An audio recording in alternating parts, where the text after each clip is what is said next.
Hello students, this is Kavita Khemani and welcome to Deepika's Education Hub. Dear students, today we are going to start exercise 4.1.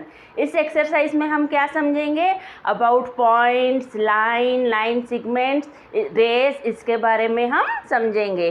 तो अगर आपने मेरा introduction वाला video नहीं देखा है जिसका टाइटल है chapter 4 basic geometrical ideas introduction part, तो पहले आप वो देख लीजिए तो आपको अच्छे से समझ में आएगा कि ये एक्सरसाइज में हमने ये सब सॉल्यूशन कैसे किया है। ओके, तो let us start with question number 1।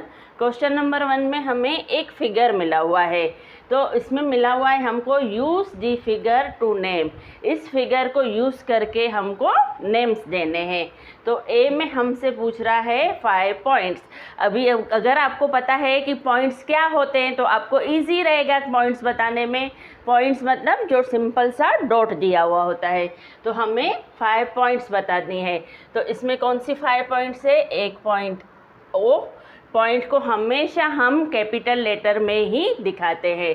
तो यहाँ पे हम आंसर लिखते जाते हैं ओ, फिर है बी, फिर है ये सी, इसके बाद ई एंड डी।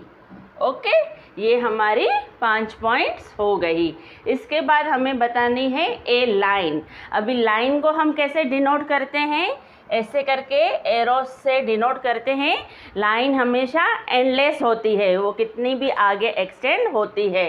तो यहाँ पे हमें सिर्फ एक ही लाइन बतानी है, तो हम ये वाली लाइन इसको बता देते हैं। इसका नाम हम क्या लिखेंगे? डी बी, या तो हम बी डी बी इसको दिखा सकते हैं। तो हमने इसको ऐसे नाम दिया बी डी, और ऊपर से आप ज़रूर ऐसे सिंबल से बताइए कि ये लाइन है। अगर ये हमसे और लाइंस पूछता तो हम और भी लाइंस बता सकते थे। जैसे ओ ई हम लेते तो लाइन तो आगे बढ़ सकती है, तो हम ओ ई भी बता सकते थे, ओ डी भी बता सकते थे, ओ बी भी बता सकते थे, पर हमसे सिर्फ इसने एक ही पूछी है तो हमने डी बी दिखा दिया। इसको हम बी डी भी दिखा सकते हैं, ठीक है ना। अभी हमें सी में पूछ रहा है फॉर रेस। रेस की डेफिनेशन क्या है कि इसकी स्टार्टिंग पॉइंट फिक्स होती है और एंड वाली पॉइंट फिक्स नहीं होती है, वो कितनी भी आगे बढ़ सकती है। तो सपोज़ ये हमारी यहाँ से पॉइंट हम लेते हैं ओ से, ये फिक्स पॉइंट है। तो यहाँ से हम रे देखेंगे, एक इधर जा रही है, एक इधर जा रही है, फिर ओ से हम इस साइड देखते हैं तो 2 पॉइंट्स की तरफ ये जा रही है। तो हमारी 4 रेस बन गई। कैसे? हम लिखते हैं पहले रे का ओ बी, और इसको हम कैसे डिनोट करेंगे? ऐसे करके एक साइड हम एरो लगाएंगे। दूसरा है ओ सी, ठीक है। तीसरा बनेगा ओ ई, और चौथा बनेगा ओ डी। ये सब हमारी रेस हो गई। ओके, अभी डी में पूछ रहा है 5 लाइन सेगमेंट्स। अभी लाइन सेगमेंट क्या होता है? वो फिक्स होता है कि हमें इतने इंचेस, इतने मीटर्स की लाइन चाहिए, वो फिक्स होता है। उसकी एंड पॉइंट्स यानी स्टार्टिंग पॉइंट और एंड पॉइंट ये फिक्स होती है। ये स्टार्ट वाली पॉइंट, ये एंड वाली पॉइंट फिक्स होती है। ये एक्सटेंड नहीं होती है। एक्सटेंड किस में होती है? लाइन में होती है। तो अभी हम 5 लाइन सेगमेंट देखेंगे। पहला हम लेते हैं ओ ई, और लाइन सेगमेंट तो बस ऐसे हम दिखा देंगे क्योंकि ये फिक्स है। ओ ई ले लिया हमने, फिर O D, O C and O B. अभी ये 4 हुई, 5वीं कौन सी होगी? डी ई, ठीक है ना। होप आप सबको अच्छे से ये क्वेश्चन समझ में आ गया होगा। अब हम क्वेश्चन नंबर 2 करते हैं। क्वेश्चन 2 मिला हुआ है name the line given in all possible ways choosing only 2 letters eight A time from the four given. अभी यहाँ पे हमें एक लाइन मिली हुई है जहाँ पे 4 पॉइंट्स हमको मिली हुई है। इन 4 गिवन पॉइंट से हमें क्या चूज़ करके बनाना है, 12 लाइंस बनानी है। यहाँ पे बताया गया है 12 possible ways choosing only 2 letters, और हम 2 ही लेटर्स यूज़ कर सकते हैं। तो अभी आपको मैंने बताया है कि लाइन एंडलेस होती है, तो हम पहली कौन सी बनाएंगे, यहाँ से यहाँ तक, ए से बी तक एक लाइन हमने बना ली। आप ऐसे सिंबल इसका बनाइए, ठीक है। फिर हो गया ए बी के बाद ए सी, ठीक है। फिर ए डी, 3 बन गई। अभी हम क्या करेंगे, B C and B D. अभी कितनी बन गई, 1 2 3 4 5। अभी 6 नंबर हम बनाएंगे सी डी।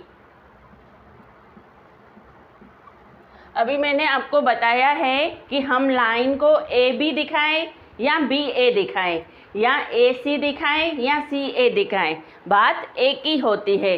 यहाँ से रास्ता शुरू होके यहाँ पे भी जा सकता है, और यहाँ से रास्ता शुरू होके यहाँ पे भी आ सकता है। तो हमने जो ये 6 लाइंस बनाई है ना, इसका हम उल्टा कर देंगे तो हमें और 6 लाइंस मिल जाएगी। तो हम ए बी को क्या कर देंगे, बी ए, ठीक है, और इसको सी ए, इसको डी ए, इसको सी बी, फिर इसको डी बी, और इसको डी सी। तो ये हो गई हमारी 12 लाइंस। इस तरह से भी दिखा सकते हो, या इसको दूसरे मेथड से, हमने पहले ए बी लिया, पहले ए वाले आप सब दिखा दीजिए। ए बी लिया, ए सी लिया, फिर ए डी लिया, ठीक है ना। फिर बी से हम लेंगे तो बी ए हो जाएगा, फिर क्या हो जाएगा, बी सी हो जाएगा, फिर बी डी हो जाएगा, ओके। फिर हम सी बी लेते हैं, फिर सी ए लेते हैं, फिर सी डी लेते हैं, ठीक है। यहाँ तक हमारी 9 लाइंस बन गई। अभी हम डी सी लेंगे, फिर डी बी लेंगे, और डी ए लेंगे। इन सब के हम ऊपर हमें ये सिंबल दिखाना ही है।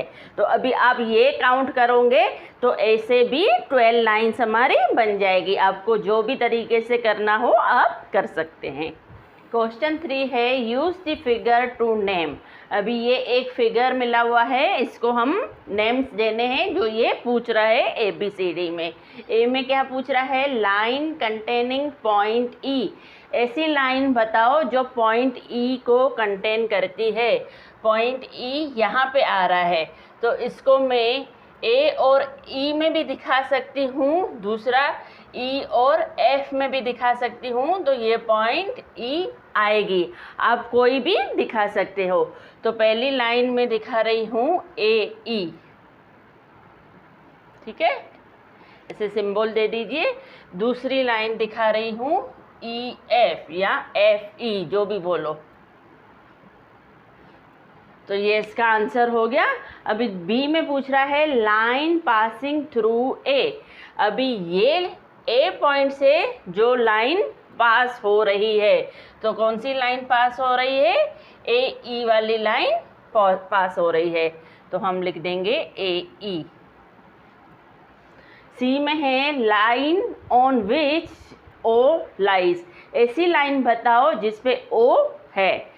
तो ओ किस लाइन पे है, यहाँ पे है, तो ये वाली लाइन कौन सी है, ओ सी, ठीक है ना। ओ सी बोलो या सी ओ बोलो। फिर है 2 पेयर्स ऑफ इंटरसेक्टिंग लाइंस। अभी 2 हमें इंटरसेक्टिंग लाइंस के पेयर्स बताने हैं, यानी कि पेयर में 2 लाइंस आती है। तो हमें एक, तो हम अगर ये लेते हैं ए ई लाइन, तो उसको ये वाली लाइन इंटरसेक्ट करती है ओ सी वाली। तो हम एक पेयर ये बताते हैं, ए ई एंड ओ सी, ठीक है। और दूसरा है, अगर मैं ए ई लाइन लेती हूँ तो इसको ये ई एफ वाली लाइन भी इंटरसेक्ट करती है। तो दूसरा हम ए ई लाइन लेंगे और इसके साथ ई एफ। तो यहाँ पे हमारा क्वेश्चन नंबर 3 कंप्लीट होता है। अभी क्वेश्चन नंबर 4 करते हैं। क्वेश्चन 4 में मिला हुआ है how many lines can pass through. A में पूछ रहा है वन गिवन पॉइंट। ए में क्या बोल रहा है कि अगर एक पॉइंट हमें मिली हुई है तो उसमें से कितनी लाइन्स पास होगी। और बी में बोल रहा है टू गिवन पॉइंट्स कि अगर हमें 2 पॉइंट्स मिली हुई है तो उसमें से कितनी लाइन्स पास होगी। तो ये समझने के लिए यहाँ पे मैं एक पॉइंट बना रही हूँ। इससे हम ए का पहले आंसर फाइंड करते हैं। सपोज़ हमें एक पॉइंट मिली हुई है तो उसमें से मैं कितनी लाइन्स पास कर सकती हूँ। एस से बी, एस से बी, एस से बी, कितनी भी मैं करती जा सकती हूँ ना ये पॉइंट को क्रॉस करके। तो इसका आंसर क्या हो जाएगा, जब हमको एक पॉइंट मिली हुई है तो उसमें से काउंटलेस लाइन्स पास हो सकती है। तो ए का आंसर लिखेंगे if there is 1 point we can